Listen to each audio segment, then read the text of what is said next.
Well, good evening and welcome to another episode of Rich Politics. Thank you so much for taking the time to tune in. But please don't forget to follow us on all the social media platforms. You know the drill: Facebook, Twitter, and of course YouTube. You can follow us on all those social media platforms. But more important than that, my guest tonight, I'm so excited to have him on. In fact, I even wore almost close to a UKIP tie as you could possibly get. It is, of course, the one and only Mr. Neil Hamilton, who is the leader of UKIP. Neil, welcome to Rich Politics. Well, I'm delighted to be with you. Well, thank you so much for agreeing to come on. It's your first time on the show, and I was thrilled that you accepted the invitation to come on for a whole number of reasons, because UKIP has got an incredible story. The journey of UKIP is phenomenal, and a lot of people, of course, would see it as a far-right extreme party, but they're wrong, aren't they, Neil? Well, what do these things mean, far-right, extreme? It all depends on your perspective, doesn't it? I prefer to think of UKIP as the common sense voice of ordinary people who are not represented by the old legacy parties. Look at the way Labour has betrayed people in valley communities in Wales, for example, where they used to weigh their votes in elections. Now their supporters shriveled and shrunk.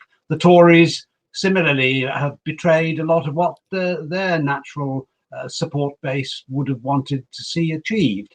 And without UKIP, of course, we would never have achieved Brexit. We wouldn't have had the referendum in the first place, let alone won the referendum, if it had been left to the Tories. David Cameron only offered the referendum because he was desperate that the Tories would be wiped out in the next election back in 10 years or so ago. So we I think are the voice of ordinary people, and we have different views on different issues, but there are lots of issues where all the other parties have exactly the same policy. And so we need a new party, which is, although we are 25 years old, but we need another party that's going to act as a kind of ginger group, which will address the serious issues the other parties ignore. Yeah, coming to that, you say the party's 25 years old now, and it has had a significant impact, hasn't it, on the landscape of politics here in the United Kingdom. Of course, from its formation to the early years, it was tagged as anti-immigration and pro-British, which these days seems to be a bad thing. If you're a patriotic British person, then for some reason you're classed as a fascist and a racist. And UKIP, some of the values UKIP stood for and were persecuted for, are now accepted, aren't they? I mean, it's revolutionary, isn't it? Yeah. Immigration is the elephant in the room as far as ordinary people are concerned. We're adding a city the size of Swansea to the population of the United Kingdom every single year, or we were before coronavirus lockdowns. And no doubt once the lockdown is lifted, then the tide of migration will continue again. That can't go on indefinitely. We run out of space, for one thing, and that's what this debate is about. It's not about race. It's about space. And England, I'm talking about England itself, not the United Kingdom, is now one of the most densely populated countries in the world. We simply can't take the numbers that are coming in. The other parties seek to deny this. Actually, Labour, particularly, they want immigration because, of course, that's now their voter base. They've lost the votes of the white working class, and they're overwhelmingly dominated by identity politics, by immigrant groups and other oddball minorities. So UKIP speaks about these issues that the other parties want to sweep under the carpet. Yeah, speaking about the Labour appealing to certain voter types, of course, you're in Wales, closer to home for us. For our viewers who don't know this, that Mr. Neil Hamilton was born in Fleur-de-Lys here in Wales, a team I played rugby against, and they were a very dirty team, and we lost as well. But that's another story for another day. But yeah, Welsh Labour certainly have done the same here, Neil, haven't they? Offering the votes to foreign nationals, for example. Never mind 16 and 17-year-olds, that's another issue altogether, But they've done the same here, and they're appealing to a certain stereotype, if you like, within the population, aren't they? Yeah. And declaring Wales to be a nation of sanctuary for bogus asylum seekers and so on. That's an open incitement to people coming across the English Channel in small boats that we've seen happening in the last few months, escorted halfway by the French Navy, then picked up by the Royal Navy and landed ashore at our expense. We've got a migrant camp in my constituency at Penally in Pembrokeshire, 200 migrants in a village of 850 people. And overwhelmingly, none of them will be entitled to refugee status because they've come from a safe country, France. So, but Labour welcomes them all. Come one and all, and vote Labour. And that's fundamentally what it's all about. They're not interested in the country. They're not interested in their former working class voter base. What they're interested in is packing elections, and that's what it's all about. And so, we call it out. The Tories are useless. They won't criticise this, and they won't do anything either. They presided over 3 million migrants being added to the UK population in the last 10 years since they've been in government. Yeah, and I think sorry, after Brexit, you see, the Conservatives, they kind of won that on the ticket of getting Brexit done, but that meant taking back full control, sovereignty, and it doesn't seem to have transpired because, of course, we've still got this mass immigration problem that's been, if you like, it's been hidden by the pandemic at the moment, but it is a real issue, isn't it? Well, Boris Johnson hasn't been Prime Minister for very long, but he's already offered 3 million Chinese free passage into the United Kingdom. Well, I've got every sympathy with the Chinese who are being threatened and oppressed by the communist Chinese government in Hong Kong. But where are we going to put 3 million extra people if they all decide to come? It's a grossly irresponsible offer to make, because it's only got to have some kind of cataclysm in Hong Kong, and we'll find ourselves with the equivalent of the Vietnamese boat people landing up on the shores of Australia here on the shores of the United Kingdom. And we will not have the means of coping with it. So governments that are so irresponsible that they make these kinds of commitments without thinking them through are a danger to us all. Okay, and so as UKIP leader, congratulations, by the way, long overdue. I know that it happened last year, but what would you do then? What would you call for? If you were in government then, Neil, today, and you were in power, what would you do about the immigration problem here in the UK? Well, we need a complete stop to the kind of immigration system we've got. Well, first of all, we've got to create a border force that actually works and keeps out people who are not entitled to come here. And we send back, deport the people who are discovered to be here without any legal right to do so. We've probably got 1 million illegal immigrants in our population that are going around behaving as though they're entitled to be here. But we've got to stop the inflow.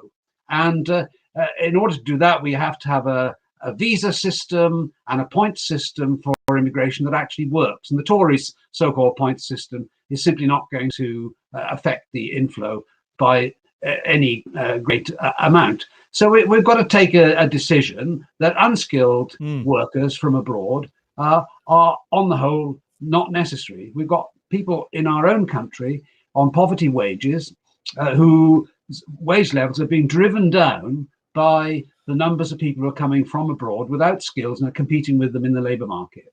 Rather than paying social security to the unemployed, we should be pushing up wage levels for those at the bottom of the income scale so that they're in a productive job and they have the dignity of work. And at the moment, that isn't happening.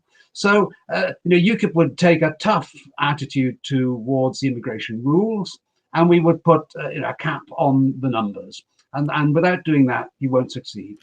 Well, talking about UKIP and you as a leader then, and some of the policies that you'd implement, I mean, the journey of UKIP, as I've mentioned already, and I think, well, it's true to say, I think you've been involved in politics longer than I've been alive, Neil. That doesn't mean to make you feel old, but that's just the reality. I'm a newbie. I'm a new kid on the block, and I've seen, obviously, over the years, UKIP's growth and their progression.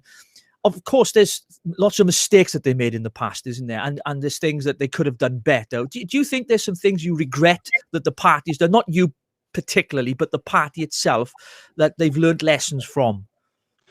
Well, the big problem that UKIP has had in the past are personalities rather than political problems. UKIP was created in order to get us out of the European Union, and we managed to achieve that astonishingly for a party which never elected any MPs, apart from Douglas Carswell and Mark Reckless, who were Tory MPs who defected to us and fought by-elections. Apart from them, we never got a single MP, and yet we changed the whole political landscape of Britain through the referendum and now Brexit. It's an incalculable achievement in a way, and Nigel Farage, I think, has to be congratulated as the person whose dynamism and vision and drive managed to achieve that.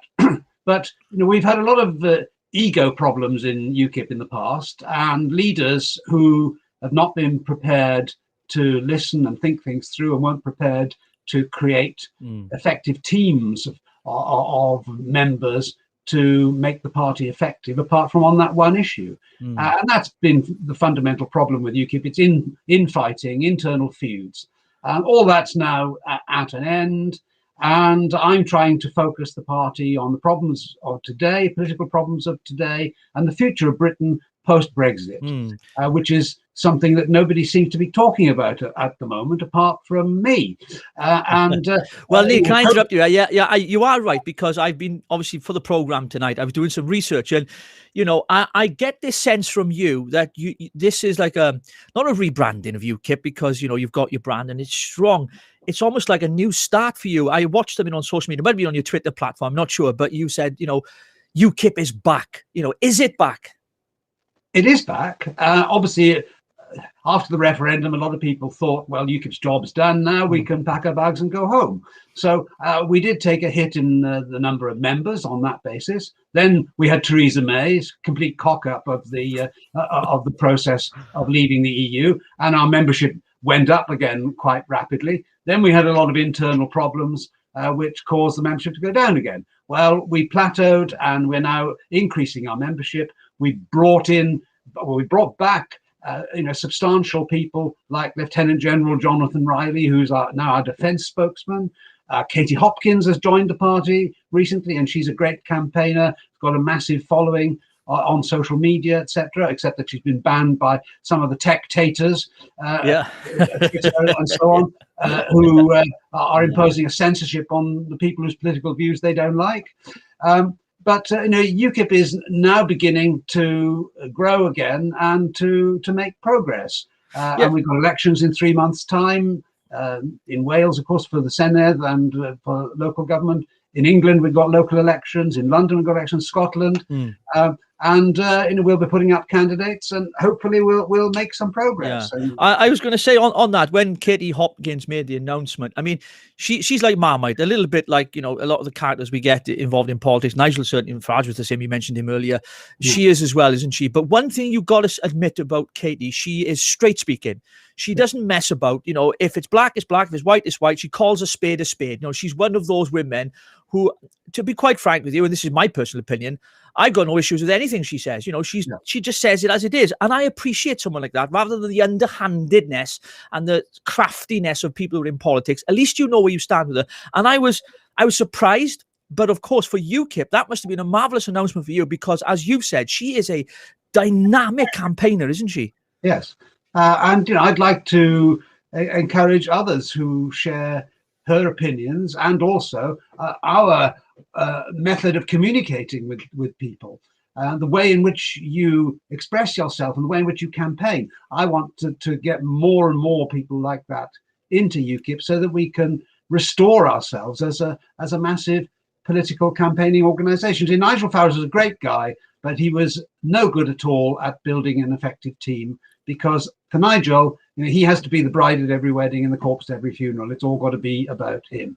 So he doesn't want around him people who he thinks might be competitors, either for power or office or publicity. And you can't create a political party, as opposed to a single issue pressure group, which is successful on that basis. Nigel's a great guy, but having worked with him closely for many, many years, I've observed him at close quarters, and I've seen his flaws as well as the massive good points about him. And as UKIP leader, I want to create an effective team for the future. I'm not going to be around forever. I may not actually be around for very long. I'm 72 next birthday. And although most bits of my body are still working perfectly, then I'm not going to be doing this job for years and years and years. But I want to lay the foundations of a growing UKIP for the future, and I'm going to continue to fight the political battles. which are so important to the future of Britain post-Brexit. Not least, of course, how do we keep the United Kingdom together? Having exited from the European Union and restored our national sovereignty as the United Kingdom, it seems that parts of the UK are wanting to tear themselves away. First of all, the EU has separated Northern Ireland from the rest of the UK by a border down the middle of the Irish Sea, which is absolutely outrageous. A disgraceful betrayal of the people of Ulster by Boris Johnson's government. Then we got wee cranky in Scotland, Nicola Sturgeon, who wants to rebuild Hadrian's Wall. So keeping the United Kingdom together, and I think the devolution experiment has been a massive disaster for the United Kingdom. We don't have the independence movement in Wales to the extent that we have in Scotland, but nevertheless, we've created in Wales a one-party state where Labour have been in control ever since devolution was created 20 years ago. Plaid Cymru, the little helpers, will always keep them in power if Labour doesn't have a majority. So if anybody's got opinions like you and me, we're never going to be in charge in Wales. It is. I mean, I agree with you. I mean, the fight for the union is a very real one, and it's been demonstrative by the actions of pressure groups. And I don't really want to mention them on this show because I don't want to give them airtime, but I'm going to once. Yes, Cymru, that represent a small minority of the population, because polls have shown that more people would support getting rid of the Senedd completely rather than support independence. But yet, the mainstream media in Wales, Neil, as you know, give them prominence, and it's becoming an issue because, of course, we've seen what's happened in Scotland. And going back to the Northern Ireland issue, now, of course, there's a big petition going around at the moment, Neil, as you know, to trigger Article 16, which would invoke getting rid of the border. I mean, it is something that we didn't think was going to happen. As true Brexiteers, not in the sense of the name of the party, the Brexit Party, but as Brexiteers, we voted to leave lock, stock and barrel, including Northern Ireland, which is part of the United Kingdom. And there's been a betrayal here by Westminster, hasn't there? Yeah.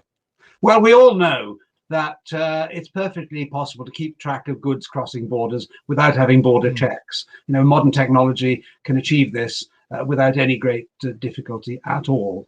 And so this is a manufactured issue by the EU, clever of them, because they recognised that they were dealing with a collection of patsies in the British government who had no idea how to negotiate their way out of a paper bag, let alone out of the European Union. This was an effective weapon to try to keep Britain in the EU, even though legally it had left it. And the British government should just have given two fingers up to them and said, right, well, we're going to leave on the basis of no deal, which is actually what I wanted. Because as Theresa May said right at the start, a no deal is better than a bad deal. And actually what we've got out of it is a bad deal. And we've seen that over the vaccines row in the last week, over lorries that are being stopped at the borders. British lorry driver having a ham sandwich confiscated in Holland because that's an illegal import under EU food regulations. We've had shellfish from West Wales stopped at the border because the export form was filled in the wrong colour ink, and all sorts of other stratagems by this highly protectionist group based in Brussels to block free trade in Europe. So they were never going to negotiate fairly with us right from the start. We should have put ourselves on a war footing right at the very beginning and fought that war to the finish. I think what it has done, though, to members of the public and people watching the broadcast tonight, it's revealed to them just how bad the bullies of Brussels truly were. Let's be honest. A lot of us already knew that. That's why we wanted to get out of there. But a lot of people didn't understand, and we've seen it happen over the vaccination issue, where they called it just a mistake. It's not a mistake. It's the intent behind it, isn't it? Yeah. Absolutely. And we saw the EU there in all its selfishness, its bullying, its deceit. And that's the reality that we've seen over many years. Bizarrely, I mean, I was a member of the EU Council of Ministers for 2.5 years back in the 1990s when I was a trade and industry minister in the British government. And so I used to go to Brussels on a regular basis to represent the United Kingdom in negotiations with what we are pleased to call our European partners. And my role usually was to either block something or delay it as long as possible to ensure if I couldn't stop it, that we wouldn't spend any money on it. So Britain was from the in the eyes of a European federalist, of course, a brake on their whole project. And it's true, we don't want to be part of the United States of Europe. For those who do, Britain was a nuisance. So the simplest thing was to cut our ties. And the EU will subjugate everything to this impulse to create some kind of United States of Europe. And the technocrats in Brussels are unscrupulous to the nth degree to achieve their objective. Truth and falsehood are merged together according to whatever the political needs of the day are. And that's what we've seen in glorious technicolor in the last couple of weeks. And you're right there, Neil. And one of the things I'm observing as well, quite a number of the member states are realizing that this institution, this superpower, this big state that they want to be, their own army and all that, they're realizing that this project, after Britain has left now, that actually it's failing them as well. And they're beginning, and I predicted, and I'm not the only one, of course, and I'm no great prophet, but there's going to be a great exodus of many other member states leaving the EU. Do you think that's going to be happening in the next decade or so? Well, I've no idea how the dynamics are going to work out. I think it's much more likely that the EU will implode rather than states will leave. I think the EU is bound to change because a lot of the Eastern European states do not want to be part of a supranational project. I was in talks this week with the Libertarian Party in Poland, and their policy is, to all intents and purposes, the same as ours on a whole range of issues. There are countries like Hungary, which are deeply nationalistic as well, and most of the countries in Eastern Europe have the same kind of national impulses. We see in Southern Europe a whole class of people are lying prostrate before the German colossus because the Eurozone is effectively a giant Deutschmark zone. And Germany calls the shots on interest rates, etc. And so countries like Greece and Italy and Spain and Portugal and France, which is going to be increasingly a victim of this in future, they're going to be torn to bits by this one-size-fits-all policy for monetary union. So I think what's going to happen is Britain leaving is just going to accentuate these other difficulties. In the past, these countries were all hidden behind Britain because Britain was the demon, which would be the useful whipping boy. But we won't be there now. When the EU tried to take the Irish business tax advantages away from them, maybe Ireland will wake up to what they've let themselves in for as well. So I think most of the countries that are left in the EU are going to kick up about further moves towards integration, and I think that's going to change the internal political dynamic of it. Yeah, I want to move on to some key issues, things I've noticed you've been raising on social media the last couple of weeks. Well, you've been going on for quite a while. I mean, one of the big things for you, I know, has been immigration, of course, is a big thing. We've discussed that already. But another thing that I want to talk to you about is statues, the removal of statues. Now, we've seen, obviously, Thomas Picton, the statues that were removed in Bristol and the whole furore that came with that. And there was this sense that there was a radical left, woke liberal agenda to eradicate our history, obviously supported by groups such as Black Lives Matter. It's well documented that they are a Marxist group. And of course, they've registered more recently as a political party or an arm of their organization as such. Now, you've spoken out about this. Before I ask your thoughts on it, Neil, I just want to show our viewers you in the Senate, because you raised the debate in the Senate. For those who don't know, the Senate is the Welsh Parliament or the Welsh Assembly, but it's been renamed the Parliament, where Neil is a member of as well. And I want you to listen to what he had to say here. Well, this debate arises, as I'm sure everybody realises, from the politically motivated campaign by supporters of the Marxist pressure group Black Lives Matter to remove a statue of Sir Thomas Picton from Cardiff City Hall and a war memorial obelisk from Picton Terrace, or just outside Picton Terrace, in Carmarthen. And this campaign is nothing less than an attempt to erase an important part of Wales's history. That was a short clip then. I know the debate went on for about 15 minutes you spoke for, and I listened to the whole of your, and I've said to you before, off record, not on recording, I admired you as an orator. I think you're a great spokesperson. You speak very well, may I say. But I just wanted to ask you a question about that, because, of course, Black Lives Matter, we've still got footballers taking the knee. right? And it's become a political issue. It's nothing to do with race. It's a political issue now, isn't it? And do you think that we are facing, a battle down the road of the idea of them trying to get rid of our history, to erase our history, to forget our history? Because we all make mistakes in the past. My God, I've made bloody loads of mistakes, more than anybody. I mean, I even got caught for my mistakes, which is another story for another day. But what is going on right now? Because I know you've been very outspoken about this issue, haven't you?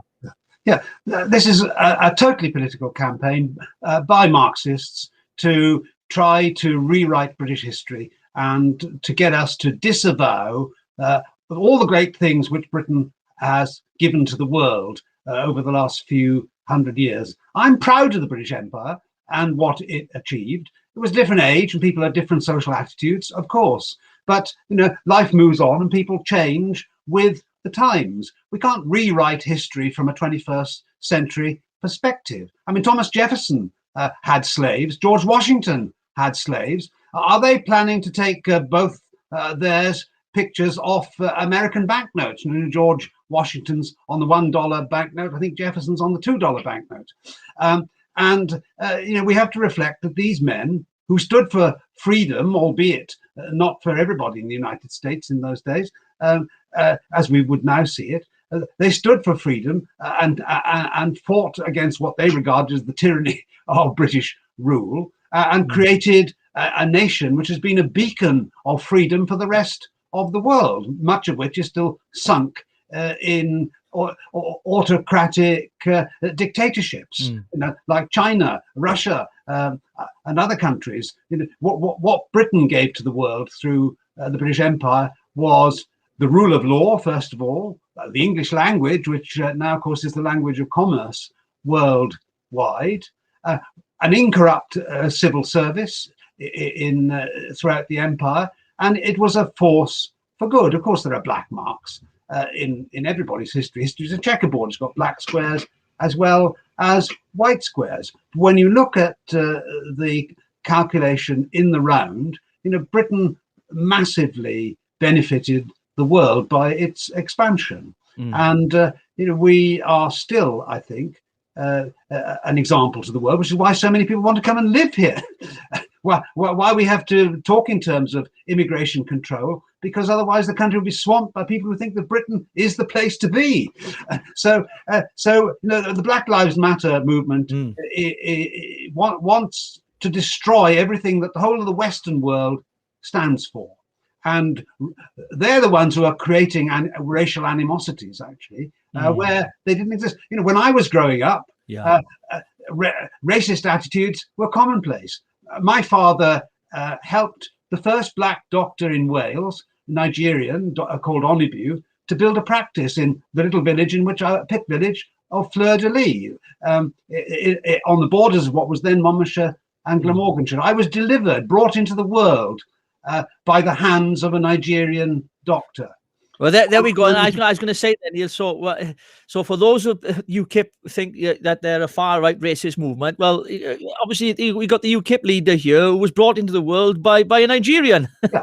and he was completely devoted to my parents, because my father helped him to develop a practice against the normal prejudiced attitudes of the time. The only black faces you saw in Wales in those days were miners coming up after their shift, up the shaft.